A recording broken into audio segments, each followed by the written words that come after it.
শুনছিলেন বর্ষবরণের টিএসসিতে নারী লাঞ্ছনার ঘটনার পেছনে 8 জনকে শনাক্ত করা হয়েছে, তাদের ধরিয়ে দিতে 1 লাখ টাকা পুরস্কার ঘোষণা করেছে পুলিশ।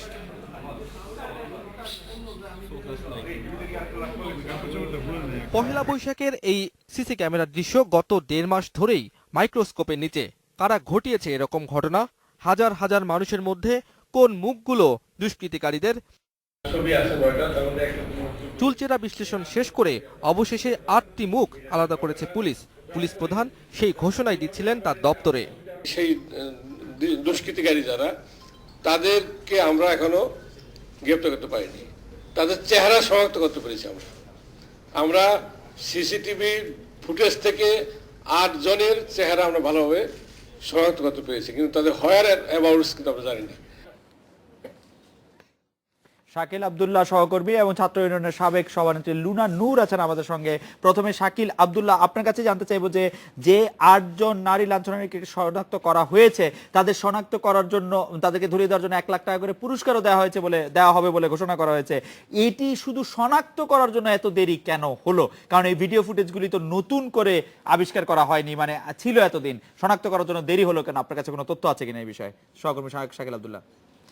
পুলিশের আমরা জানি যে পহেলা বৈশাখের ঘটনার পর সিসিটিভির ফুটেজ নিয়ে অনেক কথা হয়েছে। অনেক সময় ছিল যে সিসিটিভির কোনো ফুটেজ ছিল না, পরে আমরা আজকে যেটা দেখতে পাচ্ছি যে 9 জনের একটি তালিকা দেওয়া হয়েছে, তার মধ্যে একজনের ছবি 2 বার ব্যবহার করা হয়েছে।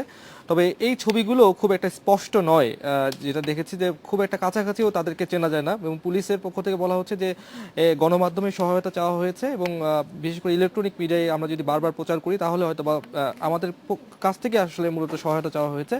এবং পুলিশ প্রধান বলে দিয়েছেন যে তারা কোথায় আছেন এবং তারা কারা, তাদের কোনো পরিচয়ও তাদের কাছে এখন পর্যন্ত নেই। আজকে জনাকীর্ণ সংবাদ সম্মেলনে পুলিশ প্রধানের সাথে ঢাকা মহানগর গোয়েন্দা পুলিশের মুখপাত্র, যিনি মূলত এইটি তদারকি করছেন, মনিরুল ইসলাম, তিনি মূলত এখানে মনিটর করছিলেন, এবং তিনিও জানিয়েছেন যে এখানে আমরা এখন পর্যন্ত কাউকে আটক করতে পারিনি, এবং কারা এই 8 জন সে বিষয়েও তারা এখনো পর্যন্ত কোনো হদিস পাননি। তবে তারা গণমাধ্যমের সহায়তা চেয়েছেন, এবং প্রত্যেককে ধরে দিতে 1 লাখ টাকা বা সন্ধান দিতে 1 লাখ টাকা পুরস্কার ঘোষণা করা হয়েছে, এবং তাদের নাম পরিচয় গোপন রাখা হবে বলে আমাদেরকে জানিয়েছেন। শাকিল, আপনাকে ধন্যবাদ।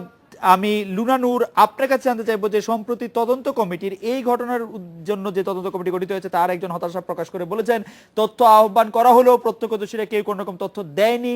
জনগণের মধ্যে কি বাঁচিয়ে চলার প্রবণতা বেশি, নাকি এবং পুলিশের প্রতি বিশ্বাস অবিশ্বাসের একটি জায়গা আছে, এবং অন্যায়ের প্রতিবাদেও কিন্তু আমরা দেখছি মানুষের অংশগ্রহণ কম থাকে কেন?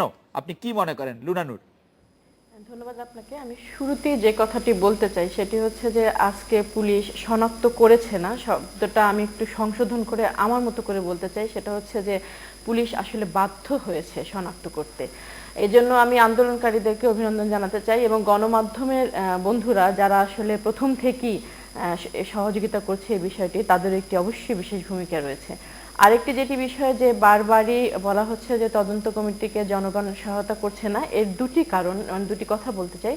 এক হচ্ছে যে তথ্য জনগণের বা সাধারণ মানুষের, অথবা আপনি ভিকটিমের কথাও ধরতে পারেন, তার যে তথ্য পৌঁছে দেওয়ার দায়িত্ব না। আসলে একভাবে সে এই বোধ করতে পারে, এই দায়ভারটা বোধ করতে পারে যে সে দিবে, কিন্তু অপরাধীকে খুঁজে বের করার দায়িত্ব কিন্তু পুলিশের, এবং টোটাল বিষয়টার মানে ব্যর্থতা পুলিশের, তারা খুঁজে বের করছে না।